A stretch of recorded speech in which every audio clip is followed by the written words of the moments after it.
chairman ubiba among election biri adagi apai kaching dagi oza sing maruina oza pukambam bir mongol oza se retired eraga apai hose hose angan sing ko paki honorary caretaker oina legi bani oza gi dedication oza gi sacrifice mayamna mafam masida uriba apai na kan bada oza amu sujit amu sujit apai साधुना कोई वाले gun लेना कोई की निमों भाईरा कोई वाचु कोई हम तो सही सिंगा कोई इसे दुना लाभ तो की मन चन्ना कोई तमोसो कोई उन्हें तो जकी तमोना सिदा मरुई ना आंगन चिंगी को पाक्ता वना रिबार sacrifice महाकी dedication मंगन मदा वना रिबासी सुमना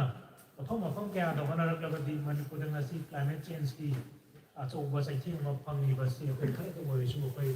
मांगचुपा अदुगा कन्बा असिगी इम्पैक्ट असिगी कोई खरे तो मोरिशु कन्बा नंबरी निकले दुना तमुगुम मयाम कोई अतुपा मणिपुरी मफम सिंग सोसोई दना तोला चिनी है आसा तोजनी अदुगा कोई ट्रैवलर्स फोरम की इम्फाल दे लाकी दिबा कोई रसर चान और ना कोई सातो लुकिसु ड्राइविंग फोर्स हाई तारेना ड्राइविंग फोर्स ना दम हाई जाय दी तरी गुंगा थबा मतो बोला कोई के निहन अदब लिंजे नम ओजादा अदुगी स्पिरिट नमा कोई उबो पंगी ओजादा की तमजनिगाय ओबा मयाम तम लिमिटेशन अबा सौगंदबा दे नहा मयाम सेमा कोई लिंग्वेज लिटरेचर ओजान तो भी मयाम अदगी तमो सितरंजन कोई मांग लिंचिन बिरी तराम नुचरी तमो देवेंद्र अचिंबो मतम क्या काटु याव दबा यादे ना लापी तमो देवेंद्र ओजा बिशनपुर हान की आर्ट सोसाइटी की सेक्रेटरी ओबिरंबा विजुअल आर्टिस्ट अदगी अखोई याम्बा लंबा मयूम बिमोल हजरजिक असेंबली दा जॉइंट डायरेक्टर ओबिरिबा याम्बा लंबा मयूम बिमोल लैंग्वेज सेना अखोई लिटरेचर की एक्टिविस्ट ओइना अदगी मरुक रमानंदा अमई कापम एमक्यू की अखोई हजरजिक एसआर की थोपुगी बहदक अखोई लंकोई वरी खगी ने हाउबी लेनम आइदाने यामना जबा मुक्सिबा लंकोई वरी मुसुमन पिपरेउदा अखोई खुदो तंगिक्रे अदुगा वाइकोम ओजा महेंद्र अखोई इलक्ट लेंचिन वीडियो दुगा अखोई ngasi पुल्लिबा मयाम से मी अममंतम पुनबदा अखोई मी चामा पुनलगा सु अखोई पुल्लिबा मी कुनकुनसा से सिसना मी चांगा की लिसिंग की तबक को मंबा मी वे ngатani ngasi लापु से अखोई की तमो खरापम बुधा अजे अजे अखोई की सनाई फर्स्ट फाउंडेशन की मरुएबा मेंबर ओइदना अदुगा तमो लंगम प्रेमजे मांगदना संबिरी अखोई रोबोट हिदंग डॉलर सेन नाउ मीमसु तराम नुचरी अदुगा तमो माइटेम बेबेका अखोई की एजुकेशनिस्ट ओइना अखोई की औरती बमिरोल कयादा मरुएना अखोई की रेलवे सुकी मंगाल से कुइसेना इसा नाउ मयाम अमा सातो मयाम अमा सिंबिरिबा तमो बेबेका तराम नुचरी मरु वांथोई इनाउ अलेक्स को अखोई की रोम कयादा अलेक्स की फोटो से मैं अपने उद्योग में सोशल मीडिया दबो इनाउ अलेक्स ना अखोई की मणिपुरी कल्चर लिटरेचर अखोई की एक्टिविटी में आमसे की फिल्म की रकम दे वहाँ न तीन हज़ार वती मेरे मोई मणिपुर में अब मागी फोटो में आमसे तो ये बिल्कुल तो रिवा डिजिटल आर्काइविंग है तारे बस ये तो मलयालम में ऐसी जो कोई इधर तरीके की तराम अक्षरी अदेगी मरु कृष्णदास आर्ट सोसाइटी की अदेगी एग्जीक्यूटिव मेंबर हुए भी दाना हज़ार जिन्ना मणिपुर यूनिवर्सिटी की फाइनेंस डिपार्टमेंट दा असिस्टेंट प्रोफेसर हुए भी बा मरुप सुमसी की अखोई ट्रैवल फोरम की सिदा लापी दना सब यादी हुए अनुमाई अदेगी मरुप अखोई की से चोंफाम ममता अखोई की मणिपुर सेम बा यूएसएंगी मणिपुर की अनोबा तुलम चन अमा सेम लिबा अखोई की एजुकेशनिस्ट अमने अखोई मरुप से एन चोंफाम अखोई लेरे कया अखोई पारा तारा यामना मयामना पामना बा युक्सिंगना हजिसे लेगे से लिसिंग दनिवान युई असेंबदी अदुगा बागी बुक स्टोर बायो फोन है नमसु हांगना हजे लेग लेसु मयामदा अखोई की सर्कुलेट तौरिबा पामन लेग मयाम मा माना ओनदना बुकिया दा खंगे तुमाना अखोई book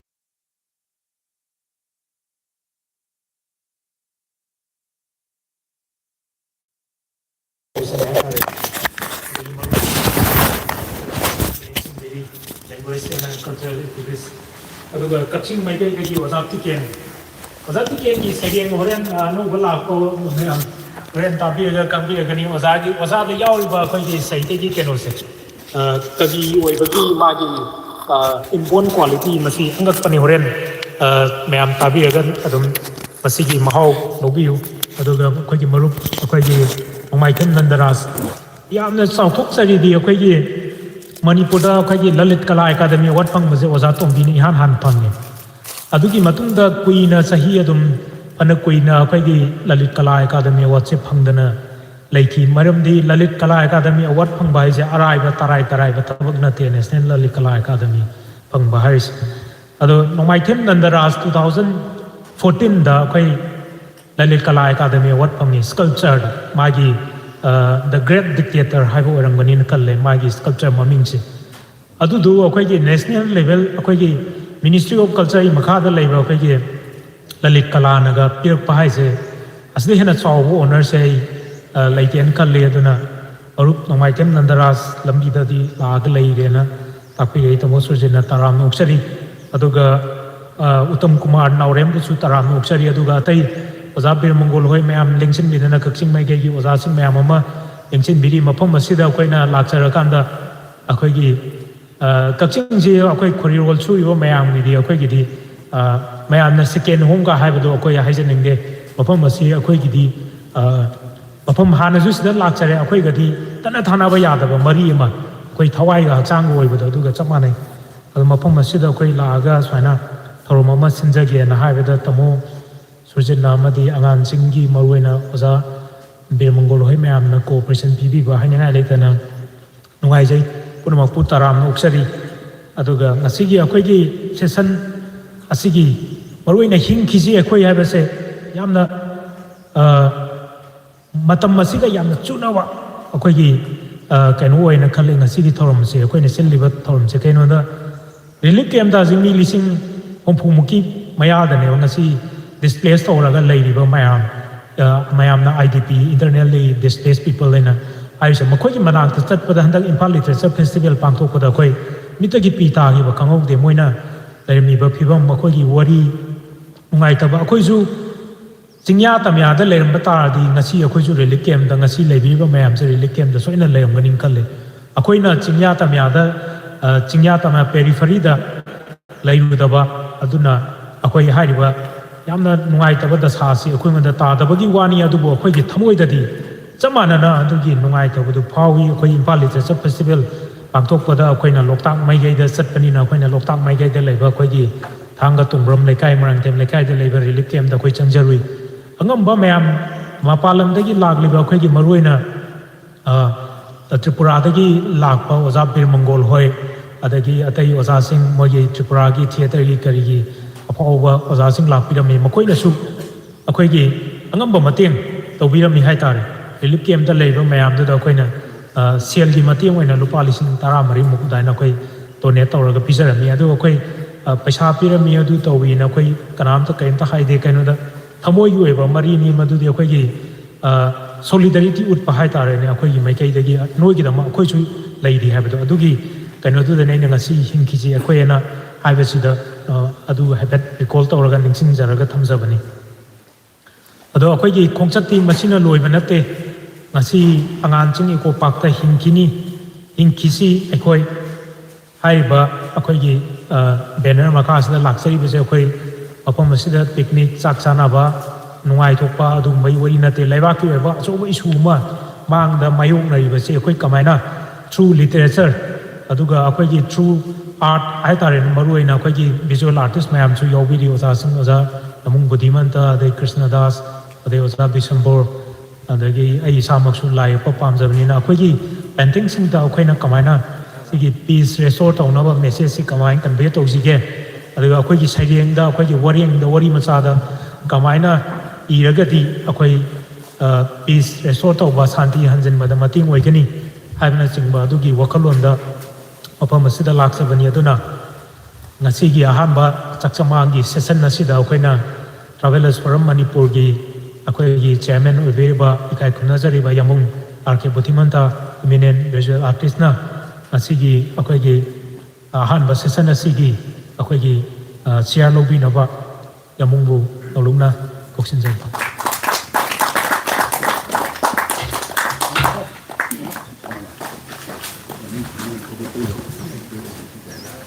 cái gì cô, cái gì cô, mà cái buôn nó cái sinh gì? Được rồi chứ, mà cô thì tôi sinh đẹp này.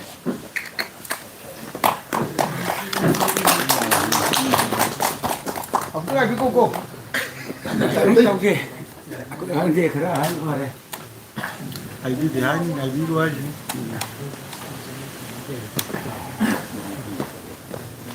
Nào cô. Cô ai tao dừng đi à?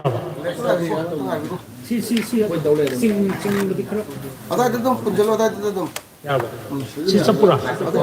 Si Sapura. Si klip om ya sebut penjelo.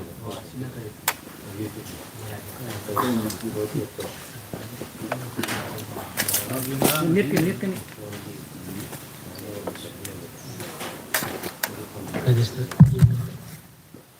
Phải gì cái nhiều rồi. Ya nih.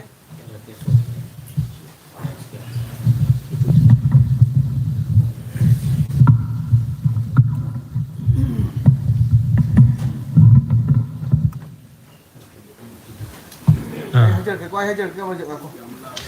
Action. Hey, like ke action.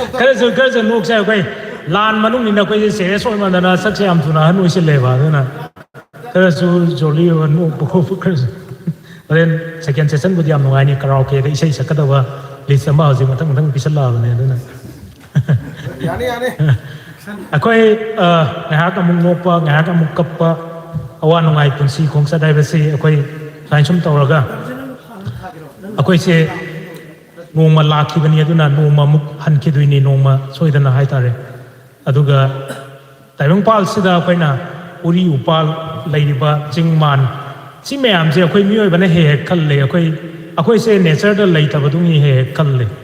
akoi gi aduna akoina wakhan je kan taru do bi akoina uwa yam thatpa turial da phatau di thada ba labuk lamang da amor kai hundu pasi mayam se akoi being a writer haitare ai ba moina akoina kamaina hawragi ba mirol sing sida sugum balu banan ba akoi cleanliness is next to god and hainari ni lu banan ba tana lu banan ba hai sida akoina mu khan thani ngai oribsi akoi gi pungning thamoi wakal se su lu banan ba ma changi haitare thamoi seng ba wakal chok tok ba minung si lei ba si mayam se maru oi lu banan ba haira ma pan thong ga sum se chit pa dudang maru oi da brain kal le duna asi gi thoram asi akoina yambungda akoina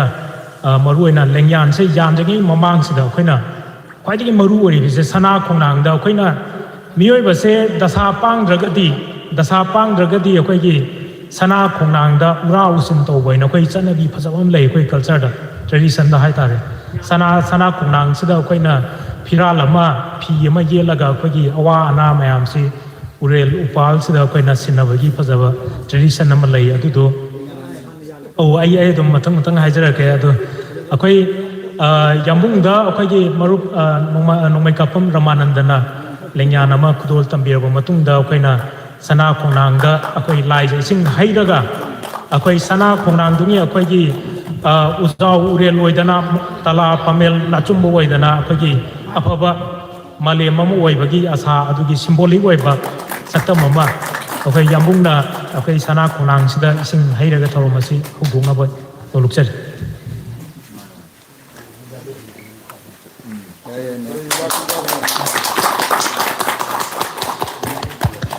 yamna symbolic oiba ngasi thoromasi maruina sana khonang da akoi ngasi haijariba lai je ising amadi sana khonang chine chawra kanda masina malem sida leiba lingi pal liba uchek angde lamlaki sa uchek mayam da pi gedai kanaba nioi da pi gedai ba apal nai drabo oxygen ebak le ho masi mayam si ai ba moina artist moina masi okoi to khodraba ithongin khalle aduna mathangi maruina yamungna chair lobi kraba matung sida akoi gi keynote address habitare maruina thorom sigi aina sunga ha ngasai welcome address da wafum khradi thamjare adubu maru eba nunggi eba warwol khardang za Sarchantiam Vice Chairman Manipur Travelers Forum na wafam khara tambina basu nolungna koksin jari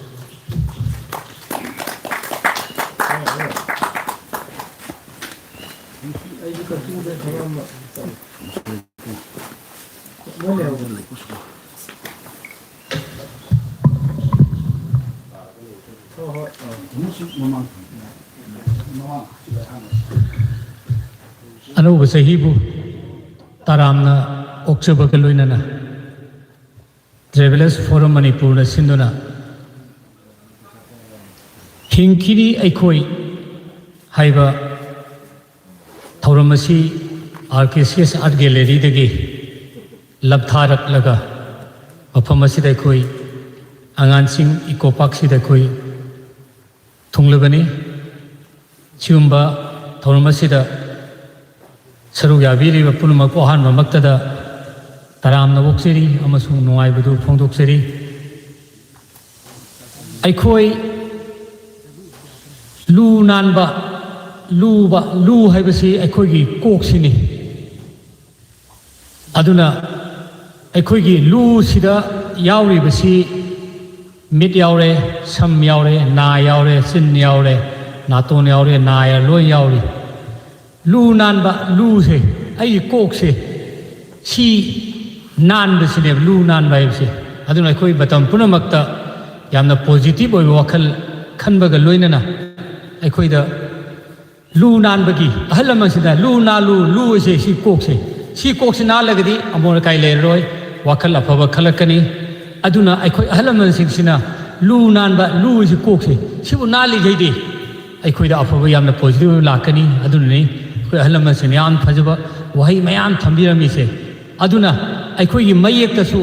Coke सम लाई मिट पा नायदा Coke अब वही से यानना लेरिसे Coke सम लाई मिट ना पा Coke सु लेरे मिट लेरे ना लेरिसे लोइना मक्सी लू सि मनुंग लोइ लेरिने कोक सि लू हाइदे हाइदे अखोइगी अदुना सी लेरिबा अखोइगी सी मयाम सी लू नानबा तनानबा अदुना अखोइगी लू से सीगी ख्वाइदगी अदुना मरुओइबा अमदी करिनो हाइरकांदा मिट पानायदा कोक अब वही से यानना लेरि सोम से काय दोनों यारबा अदुना ऐखोई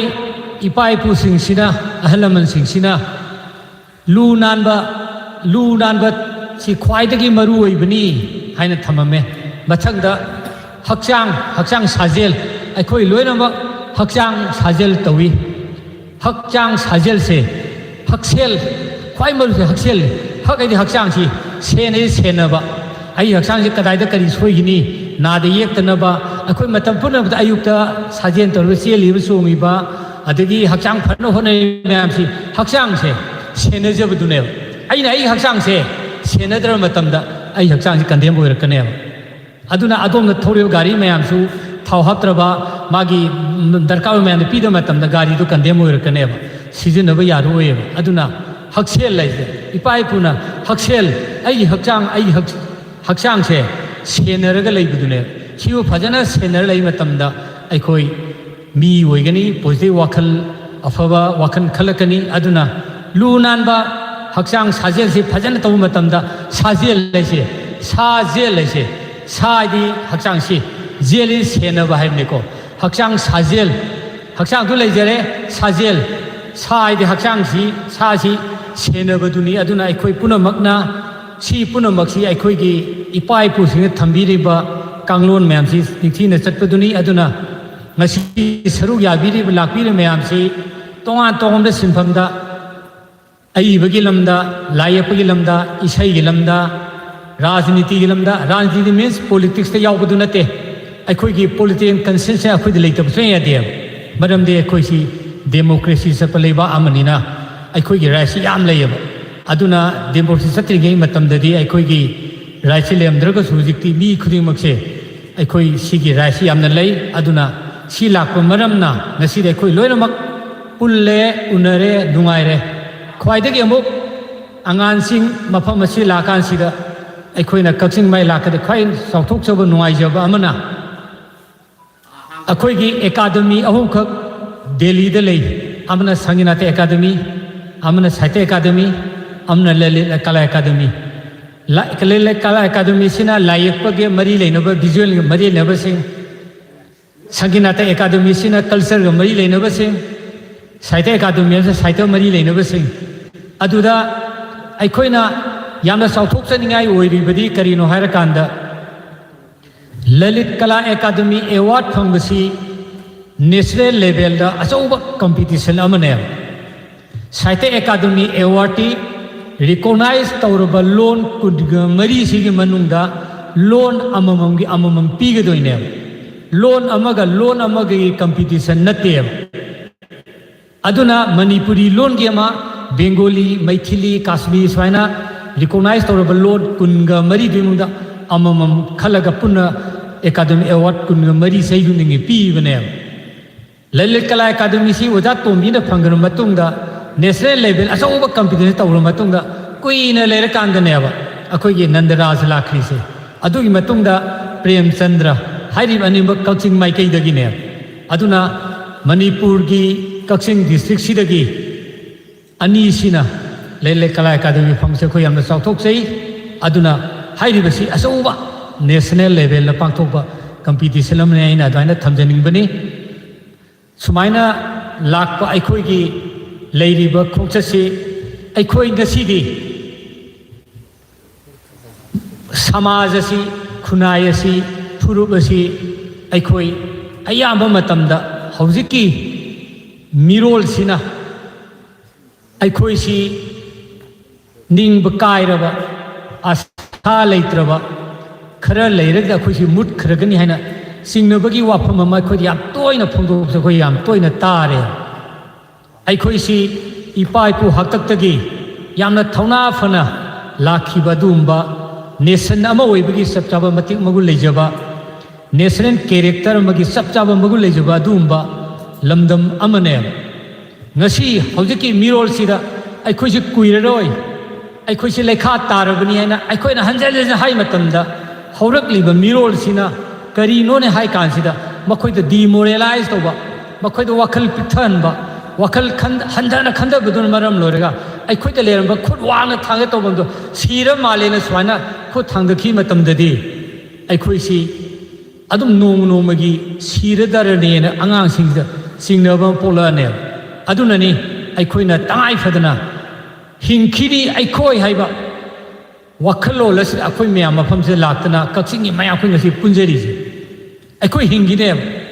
kaido ba khoi sigedoi no aikoi da thaunam leiba tae 1891 da khongjom gi war gi matam du da maikai ahum dagi yeknabana question lak matam da paunana lusinga lapa kangbu du maithirane si khange adubo mahaki wahi makhoina haikhiba makhoi gi maruna di yore aikhoi gi maruna di yodre mafam sida koi maithirani adubo aikhoi maithirni haidana mafam sida gi mai leiduna di selaroi haidana hairiba wahi pareng ahum se makhoi gi maruna di yore aikhoi gi marunadi yaudre mai leidunadi selaroi sigi spirit sineba manipuri spirit ena khode leidi sigi special ermdragadi yegna loi language la kan akhoi si loi mangam mane matam du adugi spirit tu gi matungina akhoi lakta ngasi akhoi myam unari sineba unari si so mo akhoi myam maithirani ai loi se gi taragadi akhoi ngasi una fangaroi aduna aikhoi da sigi spirit se akhoi leiba tae sigi spirit si akhoi gi miron sida haurakli miron sida haiba tae law tae law da taragadi haurakli ba miron sina akhoi si sirani na leira kan sidadi ai gi isa adu na su baba hoina kayam tawbiramdre leba sa hai tare adu akhoi da thauna am leiba tae adu gi thauna do pina no bi dom tane ba akhoi ngasi hidkhine akhoi maithi lanbiram te aikhoi hingine na khoi lai ne aduna sigi spirit da khoi travelers forum manipur na sigi spirit khoi laksabani aduna aikhoi mayam yengbiu nipan suba sedun 8 sedun chalisi ngasai saite academy na chali lon duna kunga mari 8 sedun na chali lon sina kunga nithoi khakta ne kunga nithoi sigi manungda masagi mayek leibasi lon se 13 13 hena ke leite ai se lan amsu yai adubo ai haijabdi kunga di thoi mak masagi mayek lei loina lei haiba natte lei tabu yauri haija bai wani sigi manungda ai khoi gi di mayek lei jeyeba masi ai khoi gi pai pu singduna mayek pirami culture pirami lol pirami saita pe loina pira thanam meba masi akhoi sirabani sirba loina hundoki tarabra aduna mayam na yengbiu nipan suba sedula chalaba lol sin manungda akhoi mayek lei ju yamna sauthok sei aduga mo masi international language na akhoi nga mayam nga ingraji english se sigi script se kari script haige si mayam anta ningsing bi hoba English script te khairam moeba Roman script khairam ganeba English ki keno do Roman script ta iram ganeba kari script ta Roman script ta ai khoi ngang yiba India ki national language oiriba Hindi se Hindi script se kari Hindi ki loan si kari script ta I hai tardi Devanagari script ta I ba khairam ganeba Hindi ki script English ki script hai de Devanagari script English ki na Roman script hairong ganeba akhoi ge 12 Manipur gi board of second loba class 10 exam da nangi kari mayek ta paikha thade da haidi maite me ta doira Roman script thagadra hai kanda ai Roman script thane RS kana gumna maite me thawa pamde Roman se thani RS Roman script hai doine maite me ka thagen maite script hairagana hai doine sumaina English ki orsu Hindi ki leiri mayam su mai ki leiri mayam si aikhoi loinamak aikhoi gi sauthok chaba sineba aina mayam na thamjaningi se aduna aikhoi mayam na gasi phawba aikhoi da leiriba aikhoi spirit se kadai da no mai khoi hapchal laga aikhoi kadai da no hapchal laga basi thamgada baneba basi thamdaba matamda aikhoi gi keno si loi mang hineba aduna ne ngasi mayam hena khambire marathon laiba ma tabiram gani aikhoina tari basidi marathon haibadi asang balamjen yakhong sports tawrasu manipur gi sports tawrasu marathon lamjen sendori ye marathon hairadi asang balamjen dubu ne ba khoin uridi marathon haba wai sida puri ba greek singsina mokoi matek mathona maringjen lan ngambagi wari mayam si marathon haptali ne masi prithvi miyam sida marathon se yelaga thammi ne mase akoi yamna kumna hoji de khanabagi matam ne akoi gi 490 BC da marathon hairiba mafam sida Persia ga Greek ka akanba lan sonar matam da Athens hairiba Greece ki konung Athens sida mayam se ngai raga layeba kanana lan ngambage Persia na ngambabra Greek na ngambabra haise pau taning badagi ngairag leirba matam sida thaidi Peters kauba lan miyama messenger amana lan ngambagi pau se tamning man khidana mana marathon haidi mafam sidagi Athens haidi mafam si mile kunga taruk la peba mile kunga taruk se mahagna pau tamning ba akhoi na mai pai si pau tamning bandu na maram moiraga mafam du den selak matam sida akhoi na mai pai akhoi na joy oire na man laura ga akhoi gi mafam du yong na koi je khong selak ka deini Athens yor kan Athens mayam sin ngai lem deini akhoi na mayam na harau du ne akhoi na mai pai hab du ado mana laura lak paduna saram sadat na paduna yawra kandadi aikhoina mai pai harga ma last break aroi soron kieba hujiki Athens he famsi makta aduna mile kunga taruk selakpa magi amna thona phaba magi spirit adu yamna legendary oiraba mahapu ningsing boina Greek singsina aikhoi lan ngongki lan mai pakhi siuma nipa ma lamdam sida pokhi haibase khangan na bi damakta 1896 da pangthoki ba modern olympic ihan hanba olympic games sida ihan hanba sports ki event amoina marathon si hapiu haidana international olympic committee da haibadagi ayaba pira matungda ihan hana olympic games sida 1896 da pangthoki ba olympic games sida marathon ꯍꯥꯏꯕ ꯃꯁꯥꯟꯅꯁꯤ ꯍꯥꯞꯈꯤꯑꯕ ꯑꯗꯨꯗꯒꯤ ꯉꯁꯤ ꯐꯥꯎꯕ ꯃꯌꯥꯝ ꯈꯪꯕꯤꯗꯨꯅꯤ marathon ꯑꯩꯈꯣꯏꯅ ꯈꯜꯂꯝꯕꯗꯤ marathon ꯍꯥꯏꯔꯒꯗꯤ ꯂꯝꯖꯦꯟ ꯑꯁꯥꯡꯕꯗꯨꯅꯤ marathon ꯑꯁꯤ ꯌꯥꯎꯔꯤ ꯏꯁꯄꯤꯔꯤꯠꯇꯣ ꯂꯥꯟ ꯉꯝꯕꯒꯤ ꯂꯥꯟ ꯁꯣꯛꯅꯕꯒꯤ ꯊꯧꯅꯥ ꯐꯕꯒꯤ ꯂꯣꯏ ꯌꯥꯎꯔꯨꯕꯅꯦ ꯃꯔꯥꯊꯣꯟ ꯑꯁꯤꯗ ꯑꯗꯨꯅ इहान हानबा मैराथन पांथोक मतमसिदा अखोई लमसिदा पांथोगा अखोई की मी अमत यावद्रगदी करमाय तौगदौरी हाइना मखोइनो खन्न कांदा स्पिरिडोन कौबा याव सेनब निपा अमा यहुल्ले हाइदि ग्रीस की महुत सिल्लगा लमजेन से मांगना सुम चेलकपदगी मांगना पनाथेन स्टेडियम से लमथुंगफम यौरमदाय सिदा मासी सुम माना मांग थासेलकन मयामसिना अखोइना बाय पाइना लाव कानसिदा हाइदि स्पिरिडोन सिना मांग थारा चेलकपने मतम सिदा मखोइगी निथौ मचासिं गाय मखोइ मा खुबा वांग थागलगा मखोइगी ग्रीक मसा स्पिरिडोन याव सेनबसे तराम नवोखी अदुगा मोइन मयाम न कोंखलगा इहान हान ओलंपिक गेम्स दा मैराथन की इहान न विनर ओइबा गोल अदि मकोक थांबसी स्पिरिडोन दा मोखना थागतखिएबा सुमाइना लाखिब स्पिरिडोन सिदा मो ग्रीक की प्रजा मैम से हायरे नंग कई पामी नंग ना पाम हायरो ngasiदी पिरिंग बा लौ पामरा सना पामरा इसा नुपी पामरा निथौ कनंग ना हायनिंग बा हायलोइन हायरे स्पिरिडोन करी हायरे नखोई पुनमक ना हायरि मैम दो आई बु नुसीदना हायबनी आई इरेबा इरमदमु यामना नुसी अदुबो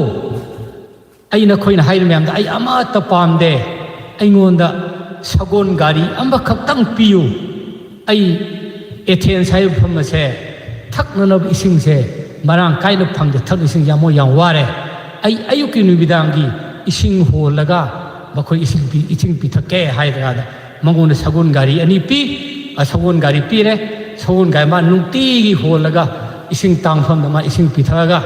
सुमाइन तौरगा मखोइ पुक्सेन जाव मयाम दो अदाइन तो स्पिरिडोन की वारी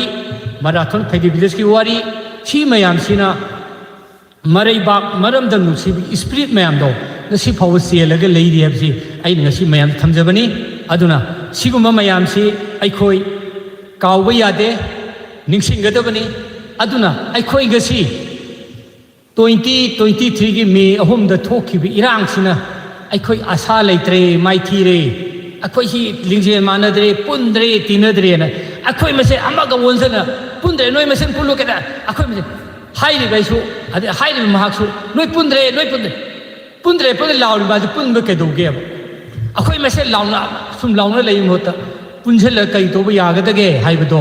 सिनेबा ख्वाइदगी मरु ओइरैसे अदुननी 1945 ता आई अमुसा अंजै जापान दा अगस्त की तांग तरुक एटोम बॉम्ब थादर मतुंगदा 1945 तनी 1964 दा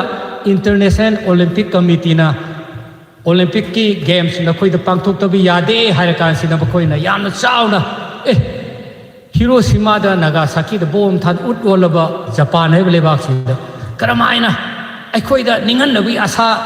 हाइदि लेरबा मतम सिदा करमाइना खोइ ओलंपिक गेम पांगथोक कदौरिनो हाइबगी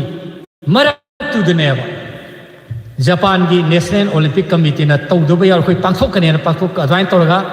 1964 दा ओलंपिक गेम्स पांथोकी मदुदा 1945 की अगस्त की तांग तरुक पोखिबा सकाइरु नुमितुमक्तदा पोखिबा कना लेगे थीर कना सकाइ लेरमबदगी बोम थादगी नुमितुदा पोखिबने सकाइबे मखोइन हाइनबने नुमितुदा पोखिबा कना ले थीर कांदा सकाइ कौबनी पाम लेरमने सकाइसिना मैरा सुखलगा ओलंपिक गेम हौदोखी अदवाइन तौरगा उडोलरब लमदमदो पुमसंग संगनगा सिदी जापान से पृथ्वीदा नांगनबा चाखटप सिंगमनगा अम वैरेसि करिननो हार कांदा मखोइद लेइ स्पिरिटुनने अखोइसु इपाइपुन लेबिसि स्पिरिट से लेरगदी अखोइ खुंताक लानसिरोय अखोइ हिंगनी अदुनने अखोइ हिंखिनी अखोइ नसि लाइसे अदुना मणिपुर से लोकताक हायरसु कौब्रु हायरसु थांजिंग हायरसु करम फिल्म लाइसे अखोइ सेनबमा अखोइ थौना अम लेत्रगदि यारो अदुना अइना मफम सिबु सेनजरिबा अखोइ अदामगी अदुगा अखोइ आइगी मरुक सुरजित अइना नंखैलेदा थागसै मरमदि मरु कोलगलगदबा महौसामागा नुसिना ꯆꯤꯂꯣꯛꯅꯔꯒ ꯁꯥꯟꯅꯖꯒꯗꯕ ꯃꯐꯝ ꯑꯗꯣ ꯃꯔꯨ ꯀꯣꯛꯈꯤꯕ ꯇꯥꯔꯒꯗꯤ ꯀꯔꯤ ꯑꯣꯏꯔꯛꯀꯅꯤ ꯃꯗꯣ ꯑꯁꯪꯕ ꯃꯍꯧꯁꯥ ꯏꯃꯥꯅ ꯅꯨꯡꯉꯥꯏꯅ ꯁꯥꯟꯅꯒꯗꯕ ꯃꯐꯝ ꯑꯃ ꯑꯉꯥꯡꯁꯤꯡꯅ ꯑꯁꯤ ꯁꯦꯝꯒꯠꯄꯤꯗꯨꯅ ꯉꯁꯤ ꯑꯩꯈꯣꯏ ꯃꯌꯥꯝ ꯄꯨꯟꯕ ꯐꯪꯖꯔꯤꯕꯁꯤꯅꯤ ꯑꯗꯨꯅ ꯑꯩꯈꯣꯏ ꯃꯍꯧꯁꯥ ꯏꯃꯥꯒ ꯇꯤꯟꯅꯗ꯭ꯔꯒꯗꯤ ꯑꯝꯇ ꯌꯥꯔꯣꯏ ꯑꯗꯨꯅ ꯄ꯭ꯔꯦꯝꯖꯤꯠ ꯑꯩꯈꯣꯏ ꯕꯨꯙ ꯃꯌꯥꯝ ꯂꯩꯕꯤꯔꯤ ꯂꯣꯛꯇꯥꯛꯇ ꯂꯩꯔꯤꯕ ꯈꯣꯠꯂꯤꯕ ꯑꯦꯟꯚꯥꯏꯔꯣꯟꯃꯦꯟꯇꯦꯜꯁ ꯃꯌꯥꯝ ꯊꯣꯔꯛꯇꯅ ꯇꯧꯔꯤꯕ ꯑꯣꯖꯥ ꯑꯩꯈꯣꯏꯒꯤ ꯁꯉꯥꯏ ꯁꯃꯨꯒꯟ ꯊꯣꯔꯛꯏ ꯃꯌꯥꯝꯁꯦ ꯀꯔꯤꯅꯅꯣ ꯍꯥꯏꯔ ꯀꯥꯟꯁꯤꯗ ꯑꯩꯈꯣꯏꯗ ꯂꯩꯔꯤꯕ ꯏꯁꯄꯤꯔꯤꯠ ꯃꯌꯥꯝꯗꯣ ꯑꯩꯈꯣꯏ ꯂꯩꯍꯟꯁꯤ ꯃꯍꯥꯟꯒꯨꯝꯁꯤ ꯍꯥꯏꯕꯅꯤ ꯑꯗꯨꯅ ꯅꯣꯡꯃꯥꯏꯊꯦꯝ ꯄꯍꯥꯔꯤꯅ ꯈꯣꯝꯂꯥꯡ ꯂꯃꯟ ꯁꯤꯡꯉꯝꯂꯣꯏ ꯍꯥꯏꯁꯦ ꯏꯃꯥꯅ ꯑꯩꯈꯣꯏꯗ ꯑꯩꯈꯣꯏ ꯏꯃꯥ ꯂꯃꯟꯁꯦ ꯁꯤꯡꯕ ꯉꯝꯅꯕ ꯑꯩꯈꯣꯏ ꯍꯣꯠꯅꯕ ꯇꯥꯏ ꯃꯅꯤꯄꯨꯔ ꯏꯃꯥꯒꯤꯗꯃꯛꯇ ꯑꯩꯈꯣꯏ ꯀꯩꯒꯨꯝꯕ ꯑꯩꯈꯣꯏ ꯍꯣꯠꯅꯒꯗꯕꯅꯤ ꯑꯗꯨꯅ ꯑꯩꯈꯣꯏ ꯍꯤꯡꯈꯤꯅꯤ ꯑꯩꯈꯣꯏ ꯍꯥꯏꯕꯁꯦ ꯁꯤꯒꯤ ꯏꯁꯄꯤꯔꯤꯠꯁꯦ ꯑꯩꯈꯣꯏ ꯂꯩꯃꯤꯟꯅꯈꯤꯁꯤ ꯍꯥꯏꯕ ꯃꯇꯝꯗ ꯄꯨꯝꯅꯃꯛ ꯈꯨꯔꯨꯝꯖꯔꯤ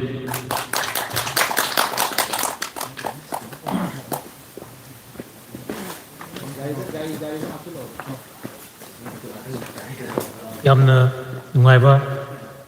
ꯑꯗꯨꯒ ꯌꯥꯝꯅ ꯏꯟꯁꯄꯥꯏꯔꯤꯡ ꯑꯣꯏꯕ ꯄꯨꯛꯅꯤꯡ ꯂꯧꯁꯤꯡ ꯑꯣꯏꯕ ꯊꯧꯅꯥ ꯍꯥꯞꯄ ꯋꯥꯍꯩ ꯀꯌꯥ ꯑꯃ ꯑꯣꯖꯥꯅ ꯊꯝꯕꯤꯔꯝꯃꯤ ꯑꯣꯖꯥꯕꯨ ꯉꯝꯈꯩ ꯂꯩꯇꯅ ꯊꯥꯒꯠꯆꯔꯤ ꯑꯩꯈꯣꯏꯒꯤ ꯇ꯭ꯔꯥꯚꯦꯂꯔꯁ ꯐꯣꯔꯝ ꯃꯅꯤꯄꯨꯔꯗꯁꯨ ꯑꯩꯈꯣꯏꯒꯤ ꯌꯥꯝꯅ ꯑꯦꯛꯇꯤꯚ ꯑꯣꯏꯅ ꯌꯥꯎꯕꯤꯔꯤꯕ ꯏꯕꯒꯤ ꯂꯝꯗꯁꯨ ꯑꯗꯨꯒ DDK ꯏꯝꯐꯥꯜꯗ ꯃꯔꯨꯑꯣꯏꯅ ꯃꯅꯤꯄꯨꯔꯒꯤ ꯁꯛꯅꯥꯏꯔꯕ ꯄꯔꯁꯣꯅꯦꯂꯤꯇꯤꯁ ꯃꯌꯥꯝ ꯑꯃꯒꯤ ꯑꯩꯈꯣꯏꯒꯤ ꯏꯟꯇꯔꯚ꯭ꯌꯨ ꯁꯦꯔꯤꯁ ꯑꯃ ꯂꯦꯞꯇꯅ ꯇꯧꯕꯤꯔꯤꯕ ꯑꯗꯨꯒ ꯃꯁꯥꯃꯛꯇꯤ ꯑꯩꯈꯣꯏꯒꯤ ꯎꯀꯤꯜ ꯍꯥꯏꯕ ꯇꯥꯔꯦ ꯑꯦꯗꯚꯣꯀꯦꯠ ꯑꯣꯏꯕꯤꯕ ꯏꯌꯥꯝꯕ ꯑꯣꯏꯅꯥꯝ ꯆꯤꯇꯔꯟꯖꯟꯅ ꯑꯩꯈꯣꯏꯒꯤ ꯃꯔꯨꯑꯣꯏꯅ ꯃꯄꯥꯟ ꯂꯝꯗ ꯃꯅꯤꯄꯨꯔꯤꯁꯤꯡ ꯑꯩꯈꯣꯏꯒꯤ ꯃꯔꯨꯑꯣꯏꯅ ꯗꯥꯏꯁꯄꯣꯔꯥ ꯃꯅꯤꯄꯨꯔꯤꯁꯤꯡ ꯍꯥꯏꯕ ꯇꯥꯔꯦ ꯃꯄꯥꯟ ꯂꯝ ꯍꯥꯏꯔꯤꯁꯦ ꯑꯩꯈꯣꯏꯒꯤ ꯑꯕ꯭ꯔꯣꯠꯇ ꯂꯩꯕꯁꯨ ꯌꯥꯎꯔꯒ ꯃꯈꯣꯏꯗ ꯂꯩꯔꯤꯕ ꯑꯩꯈꯣꯏꯒꯤ ꯃꯔꯩꯕꯥꯛ ꯃꯖꯥꯇꯤ ꯅꯨꯡꯁꯤꯕꯒꯤ ꯄꯨꯛꯅꯤꯡ ꯏꯍꯨꯜ ꯃꯈꯣꯏꯗ ꯂꯩꯔꯤꯕ ꯃꯣꯏꯒꯤ ꯁꯦꯟꯁ ꯑꯣꯐ ꯅꯦꯁꯅꯦꯂꯤꯖꯝ ꯃꯈꯣꯏꯒꯤ ꯄꯦꯇ꯭ꯔꯣꯇꯤꯛ ꯑꯣꯏꯕ ꯑꯩꯈꯣꯏꯒꯤ ꯀꯩꯅꯣꯗꯣ ꯐꯤꯂꯤꯡꯁ ꯍꯥꯏꯇꯥꯔꯦ ꯑꯩꯈꯣꯏꯅ ꯆꯠꯄꯗ ꯊꯦꯡꯅꯔꯛꯄ ꯑꯗꯨꯒꯨꯝꯕ ꯇꯃꯣꯁꯤ ꯃꯄꯥꯟ ꯂꯝꯗꯁꯨ ꯌꯥꯝ ꯇꯣꯏꯅ ꯆꯠꯄ ꯑꯩꯈꯣꯏ ꯈꯣꯔꯤꯔꯣꯜ ꯈꯣꯡꯆꯠꯇ ꯈꯪꯗꯦ ꯑꯇꯩꯗ ꯑꯗꯨꯝ ꯃꯥꯒꯤ ꯑꯆꯤꯟꯕ ꯊꯧꯒꯥꯏ ꯃꯌꯥꯝ ꯑꯃ ꯀꯥꯏꯊꯣꯛꯑꯒ ꯑꯗꯨꯝ ꯁꯤꯒꯨꯝꯕꯁꯤ ꯌꯥꯎꯗꯕ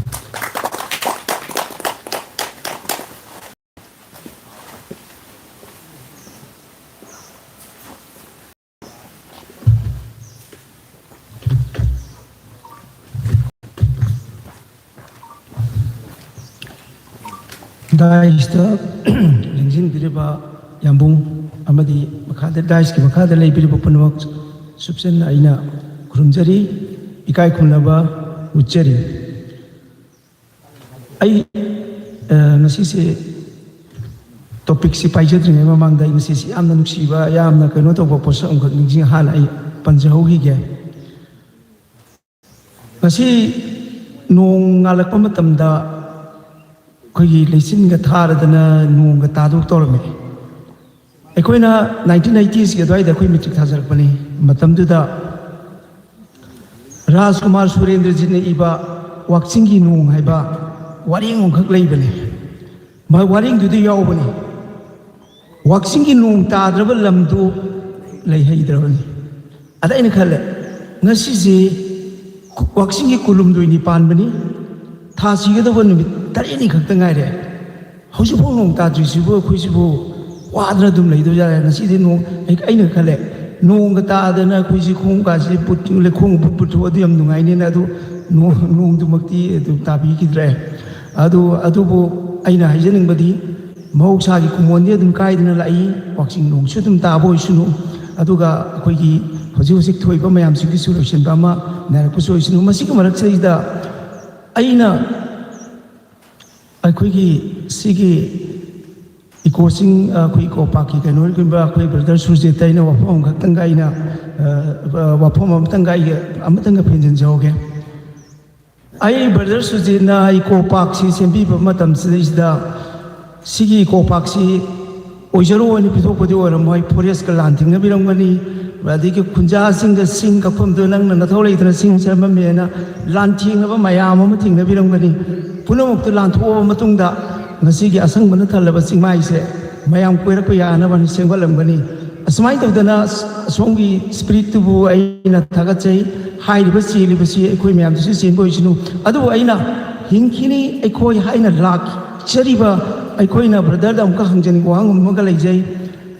ꯑꯩꯈꯣꯏꯒꯤ ꯃꯥꯡꯗ ꯎꯔꯤꯕ ꯐꯨꯔꯥ ꯑꯅꯤꯁꯦ ꯍꯪꯈꯤꯅꯤ ꯑꯩꯈꯣꯏꯅ ꯍꯪꯖꯔꯤꯅꯤ ꯀꯔꯤꯒꯤ ꯐꯨꯔꯥꯅꯣ ꯁꯤꯕꯣ ꯀꯔꯤꯗ ꯀꯠꯊꯣꯛꯏꯕꯅꯣ ꯀꯔꯤꯗ ꯁꯥꯔꯤꯕꯅꯣ ꯍꯥꯏꯕꯅꯆꯤꯡꯕꯒꯤ ꯑꯃ ꯋꯥꯍꯪꯁꯤ ꯂꯥꯛꯆꯕꯒꯤ ꯃꯔꯝꯗꯤ ꯃꯥꯡꯗ ꯎꯔꯤꯕ ꯐꯨꯔꯥꯁꯤꯗ ꯀꯔꯤꯝꯇ ꯏꯗꯅ ꯀꯔꯤꯝꯇ ꯈꯪꯗꯅ ꯇꯨꯃꯤꯟꯅ ꯂꯩꯕ ꯑꯁꯨꯃꯥꯏꯅ ꯇꯧꯗꯅ ꯑꯩꯈꯣꯏ ꯍꯧꯖꯤꯛꯀꯤ ꯑꯩꯈꯣꯏ ꯂꯨꯔꯕ ꯃꯇꯝꯁꯤꯗꯩꯁꯤꯗ ꯃꯅꯤꯄꯨꯔꯤ ꯗꯥꯏꯁꯄꯣꯔꯥꯁꯤꯡꯒꯤ ꯁꯤꯅ ꯇꯣꯏꯅ ꯍꯪꯕ ꯃꯐꯝ ꯏꯝꯐꯥꯜꯗ ꯂꯩꯍꯧꯔꯤꯕ ꯏꯃꯥ ꯏꯆꯥꯁꯤꯡꯗꯣ ꯀꯝꯗꯧꯍꯧꯔꯤꯒꯦ ꯃꯌꯥꯝꯗꯒꯤ ꯀꯝꯗꯧꯍꯧꯔꯤꯒꯦ ꯂꯥꯟꯖꯦꯟꯅꯔꯤꯕ ꯂꯝꯗꯝꯗꯨꯗ ꯂꯩꯔꯒ ꯂꯝꯗꯝꯗꯨꯗ ꯃꯤꯆꯦꯜ ꯑꯣꯏꯕ ꯔꯤꯐ꯭ꯌꯨꯖꯤꯃꯛꯇꯤ ꯍꯥꯏꯗꯦ ꯑꯣꯏꯕ ꯃꯅꯤꯄꯨꯔꯤ 10,000ꯒꯤ ꯃꯊꯛꯇ ꯂꯩꯕ ꯃꯩꯇꯩ ꯇꯥꯕ ꯈꯨꯡꯒꯪ ꯑꯃꯅꯤ ꯃꯐꯝꯗꯨꯒꯤ ꯃꯩꯇꯩ ꯇꯥꯕ ꯈꯨꯡꯒꯪ ꯑꯃꯅꯤ ꯃꯐꯝꯗꯨꯒꯤ MLA ꯃꯨꯁꯂꯤꯝꯅ ꯀꯥꯏ ꯃꯥꯅ ꯃꯩꯇꯩꯒꯤꯁꯤꯡꯁꯦ ꯚꯣꯠ ꯕꯦꯡꯁꯤ ꯀꯥꯏꯗꯅꯕ ꯍꯥꯏꯅ ꯑꯁꯨꯛꯀꯤ ꯃꯇꯤꯛ ꯃꯥꯅ ꯆꯦꯛꯁꯤꯟꯅ ꯃꯅꯤꯄꯨꯔꯁꯤ ꯀꯩꯅꯣꯁꯤꯡꯁꯦ ꯁꯦꯟꯅꯖꯩꯌꯦꯕ ꯑꯗ ꯕꯣꯟ ꯇꯔꯥꯄꯨꯔꯁꯤꯗ ꯌꯥꯝꯅ ꯅꯨꯡꯁꯤꯕ ꯑꯃꯅ ꯂꯨꯁꯥꯏ ꯆꯤꯡꯗꯒꯤ ꯍꯧꯔꯛꯄ ꯑꯩꯈꯣꯏꯒꯤ ꯇꯨꯔꯦꯜ ꯑꯃꯒ ꯑꯗꯩ ꯃꯅꯤꯄꯨꯔꯒꯤ ꯁꯦꯅꯥꯄꯇꯤꯗꯒꯤ ꯆꯦꯟꯊꯔꯛꯄ ꯕꯔꯥꯛ ꯇꯨꯔꯦꯜꯁꯤꯒ ꯑꯅꯤꯁꯤ ꯕꯣꯟ ꯇꯔꯥꯄꯨꯔꯁꯤꯗ ꯑꯃꯨꯛꯁꯨ ꯊꯦꯡꯅꯗꯣꯏꯅꯤ ꯑꯗꯨꯅ ꯕꯣꯟ ꯇꯔꯥꯄꯨꯔꯁꯦ ꯃꯃꯤꯡꯁꯨ ꯌꯥꯝ ꯅꯨꯡꯁꯤꯕꯅꯤ ꯑꯗꯨꯅ ꯈꯨꯡꯒꯪꯗꯨꯗ ꯂꯩꯕ ꯃꯩꯇꯩꯁꯤꯡꯗꯨꯅ ꯑꯩꯈꯣꯏꯗ ꯏꯍꯥꯟ ꯍꯥꯟꯅ ꯊꯦꯡꯅꯕ ꯃꯇꯝꯗ ꯍꯥꯏ ꯍꯜꯂꯣꯒꯤ ꯃꯇꯨꯡꯗ ꯂꯥꯛꯄ ꯃꯇꯝꯗ ꯑꯅꯤꯁꯨꯕ ꯋꯥꯔꯤꯗꯤ ꯀꯝꯗꯧꯍꯧꯔꯤ ꯏꯔꯝꯗꯝꯗꯨ ꯀꯝꯗꯧꯍꯧꯔꯤ ꯃꯃꯥꯡꯒꯤ ꯀꯩꯅꯣꯗꯨꯅ ꯀꯝꯗꯧꯍꯧꯔꯤ ꯁꯤ ꯉꯥꯛꯇꯅꯤ ꯑꯩꯈꯣꯏꯗ ꯍꯪꯉꯛꯏꯁꯦ ꯁꯤ ꯑꯒꯔꯇꯂꯥ ꯆꯠꯂꯦ ꯍꯥꯏꯔꯁꯤ ꯑꯒꯔꯇꯂꯥꯗ ꯂꯩꯔꯤꯕ ꯏꯇꯤꯍꯥꯁꯀꯤ ꯈꯨꯅꯤꯡꯊꯦꯛ ꯑꯃꯗ ꯏꯇꯤꯍꯥꯁꯀꯤ ꯊꯧꯗꯣꯛ ꯑꯃꯗ ꯃꯄꯥꯟꯗ ꯂꯩꯈ꯭ꯔꯕ ꯏꯆꯤꯜ ꯏꯅꯥꯎꯁꯤꯡ ꯉꯁꯤꯁꯨ ꯍꯪꯍꯧꯔꯤ ꯀꯝꯗꯧꯍꯧꯔꯤꯒꯦ ꯀꯔꯝ ꯀꯥꯟꯗ ꯂꯣꯏꯗꯣꯔꯤꯒꯦ ꯃꯌꯥꯝꯗ ꯑꯩꯈꯣꯏꯗꯤ ꯀꯔꯤꯒꯨꯝꯕ ꯑꯃ ꯊꯣꯛꯄ ꯃꯇꯝꯗ ꯅꯦꯁꯅꯦꯜ ꯒꯦꯝꯁꯇꯕꯨ ꯑꯣꯏꯔꯣ ꯑꯣꯂꯦꯝꯄꯤꯛꯁꯇꯕꯨ ꯑꯣꯏꯔോ ꯃꯅꯤꯄꯨꯔꯒꯤ ꯁꯥꯟꯅꯔꯣꯏ ꯑꯃꯅ ꯀꯔꯤꯒꯨꯝꯕ ꯑꯃꯇꯪ ꯄꯨꯔꯛꯄ ꯃꯇꯝꯗ ꯁꯤ ꯑꯩꯈꯣꯏ ꯃꯩꯇꯩ ꯃꯆꯥꯅꯤꯅꯦ ꯑꯩꯈꯣꯏꯁꯦ ꯑꯗꯨꯒꯤꯅꯤꯅꯦ ꯍꯥꯏꯔꯒ ꯃꯅꯤꯄꯨꯔꯒꯤ ꯏꯟꯗꯤꯌꯥꯒꯤ ꯀꯣꯟꯇꯦꯛꯁ ꯑꯃꯨꯛ ꯊꯣꯛꯑꯒ ꯕꯪꯒ꯭ꯂꯥꯗꯦꯁꯇꯁꯨ ꯍꯥꯏꯔꯁꯤ ꯕꯪꯒ꯭ꯂꯥꯗꯦꯁꯀꯤ ꯑꯣꯖꯥ KCR ꯃꯣꯏ ꯂꯩꯔꯤ ꯎꯅꯕ ꯐꯪꯗ꯭ꯔꯁꯨ ꯋꯥꯆꯦꯞꯇ ꯁꯣꯁꯤꯌꯦꯜ ꯃꯤꯗꯤꯌꯥꯒꯤ ꯃꯇꯝꯅꯤ ꯐꯦꯁꯕꯨꯛꯇ ꯑꯩꯈꯣꯏ ꯄꯥꯎ ꯐꯥꯎꯅꯔꯤ ꯈꯨꯗꯤꯡꯃꯛꯁꯦ ꯏꯔꯥꯡ ꯀꯝꯗꯧꯔꯤ ꯁꯤ ꯈꯛꯇꯅꯦꯕ ꯃꯌꯥꯝꯁꯤꯗꯩꯁꯤꯗ ꯍꯪꯅꯤꯡꯉꯤꯁꯦ ꯑꯁꯨꯛ ꯌꯥꯝꯅ ꯕꯔꯅꯤꯡ ꯑꯣꯏꯕ ꯅꯝꯕꯔ 1 ꯁꯤꯆꯨꯋꯦꯁꯟ ꯑꯣꯏꯕ ꯅꯝꯕꯔ 1 ꯑꯣꯏꯕ ꯇꯣꯄꯤꯛꯁꯤꯗꯩꯁꯤꯗ ꯑꯩꯈꯣꯏꯒꯤ ꯃꯤꯠ ꯃꯥꯏ ꯆꯝꯕꯤꯔꯤꯕ ꯄꯣꯂꯤꯇꯤꯀꯦꯜꯒꯤ ꯂꯤꯗꯔꯁꯤꯡ ꯍꯥꯏꯒꯗ꯭ꯔꯥ ꯁꯣꯁꯤꯌꯦꯜ ꯁꯥꯏꯟꯇꯤꯁꯁꯤꯡ ꯍꯥꯏꯒꯗ꯭ꯔꯥ ꯃꯣꯏꯒꯤ ꯊꯧꯗꯥꯡ ꯀꯝꯗꯧꯔꯤꯒꯦꯕ ꯑꯩ ꯃꯐꯝ ꯃꯇꯝꯗꯤ ꯄꯟꯖꯔꯔꯣꯏ ꯆꯥꯎꯔ